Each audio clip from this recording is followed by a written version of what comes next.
رسول اللہ صلی اللہ تعالیٰ علیہ وسلم، ہمارے ماں باپ آپ پر قربان جائیں، اگر باپ ظلم کرے تو پھر اولاد کو کیا کرنا چاہیے؟ باپ کا ظلم کیا ہوتا ہے وہ بھی میں بتلا دوں۔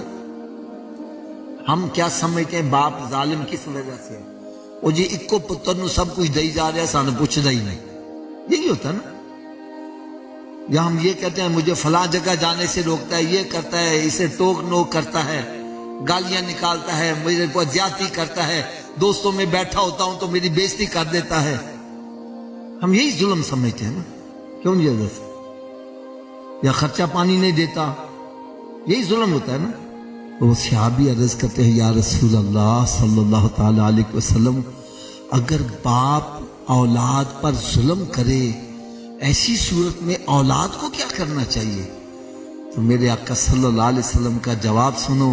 سرکار صلی اللہ علیہ وسلم نے ارشاد فرمایا، تیرا باپ تیرے اوپر ظلم کرے ارے پھر بھی تیرا باپ ہے، تجھے اس کے ساتھ اچھا سلوک ہی کرنا ہے۔ تجھے اجازت نہیں کہ باپ کا گریبان پکڑ، ارے تجھے اجازت نہیں ہے کہ باپ کو گالیاں دے، بلکہ میرے آقا صلی اللہ علیہ وسلم نے ارشاد فرمایا، اس بندے کی ناک خاک میں مل جائے، خاک میں مل جائے۔ شام بھائی کرام تڑپ گئے، آدمی کون؟ فرمایا جس کی زندگی میں اس کے ماں باپ بڑھاپے کو پہنچے اور ان کی خدمت کر کے جنت حاصل نہ کرے، اس جیسا بدبخت بندہ ہی کوئی نہیں۔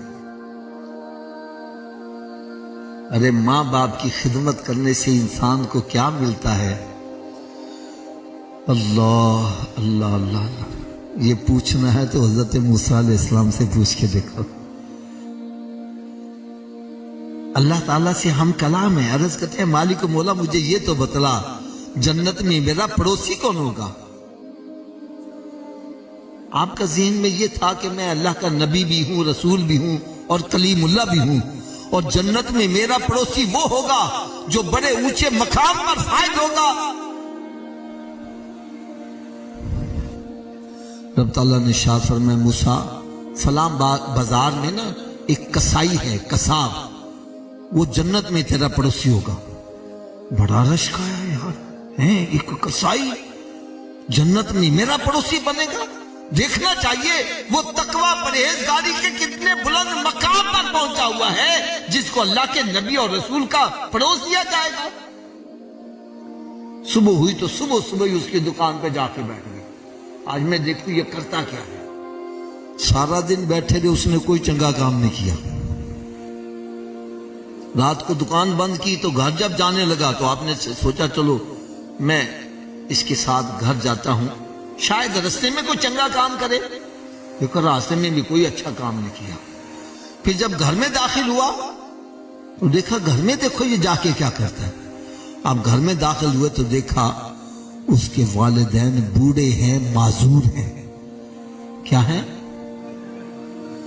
اس نے جا کر پہلے ان کے منہ ہاتھ دھلائے، پھر ان کے لیے کھانا پکایا، اور والدہ جو تھی وہ لقمہ چبا بھی نہیں سکتی تھی، اس نے اپنے منہ میں لقمے کو چبایا اور پھر ماں کے منہ کے قریب کر کے وہ چبایا ہوا لقمہ جب اس کے منہ میں ڈالا، وہ لقمہ جب ماں کے حلق سے نیچے گیا تو ماں کہتے پترا جا تجھے رب تعالیٰ جنت میں موسیٰ علیہ السلام کا پڑوسی بنائے۔